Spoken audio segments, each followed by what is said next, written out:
मैं आशु। फ्रेंड्स, आपने एक कहावत तो सुनी होगी, जैसे को तैसा।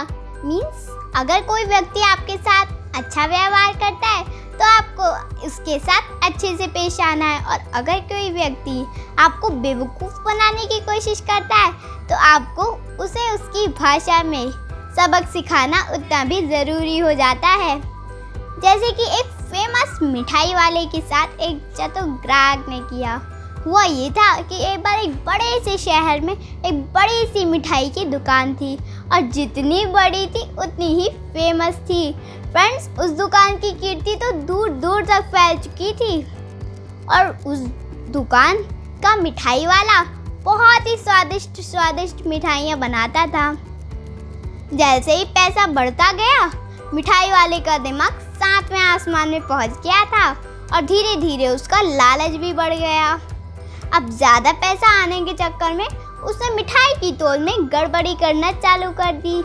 एक दिन उस दुकान की कीर्ति सुनकर एक ग्राहक बहुत दूर से उस मिठाई वाले के पास आया मिठाई लेने। उसने 1 किलो मिठाई मांगी। जैसे ही मिठाई वाला तोड़ रहा था, उसने हाथ की सफाई दिखाने लगा। अब ग्राहक ने उस टाइम नोटिस नहीं किया। अगली बार फिर वो आया, फिर उसने उससे 1 किलो मिठाई मांगी। उस बार वो पूरा ध्यान उसी पर रख रहा था। जब उसे पता चला कि हाँ, सच में ये गड़बड़ी कर रहा है, तो उसने कहा, अरे भैया थोड़ा सही से तोलो, इसमें कुछ गड़बड़ी दिखाई दे रही है। तो मिठाई वाले ने कहा, अरे भैया कोई बात नहीं, गड़बड़ी है तो क्या हो गया, आपको मिठाई के डिब्बे का वज़न थोड़ा कम उठाना पड़ेगा, जिससे आपको कम तकलीफ होगी, और मैं आपका नुकसान थोड़ी ना चाहता हूँ, मैं तो आपको भला ही चाह रहा हूँ। ये बात सुन के ग्राहक को बहुत गुस्सा आया, और उसने मिठाई वाले की अकड़ ठिकाने लगाने की सोची। उसने मिठाई वाले से मिठाई का डिब्बा ले लिया, और उसके बदले में मिठाई के दाम से कुछ कम पैसे उसके हाथ में थमा दिए। जैसे ही मिठाई वाले ने पैसे गिने, तो उसने पाया कि मिठाई के दाम से कुछ कम पैसे हैं।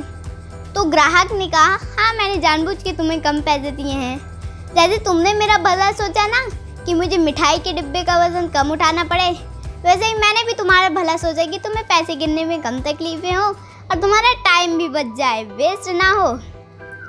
अब ये बात सुन के मिठाई वाले का मुंह उतर गया, और उसी वक्त वहाँ पे ढेर सारे लोग इकट्ठा हो गए। सब कुछ जानना था कि आखिर माजरा क्या है। तो ग्राहक ने सबको बात बताई। सब लोग ज़ोर ज़ोर से हंसने लगे। फिर मिठाई वाला के मुंह उतर गया, और उसे अपनी गलती का सबक मिल गया था। तो फ्रेंड्स, आपने देखा ना, कोई व्यक्ति तभी तक गलती कर सकता है जब तक उसे उसकी गलती का कोई एहसास ना कराए, और ये नहीं कि सबके साथ पंगा करने लगो। अगर आपको किसी की गलती का पता चले तो उसके खिलाफ आवाज़ उठाइए, और अगर आपको लगता है कि वो गलत काम कर रहा है तो सीधा पुलिस को बताइए। तो फ्रेंड्स, कैसी लगी आपको मेरी ये स्टोरी? पसंद आए तो इसे लाइक शेयर सब्सक्राइब करना मत भूलिएगा। Bye bye.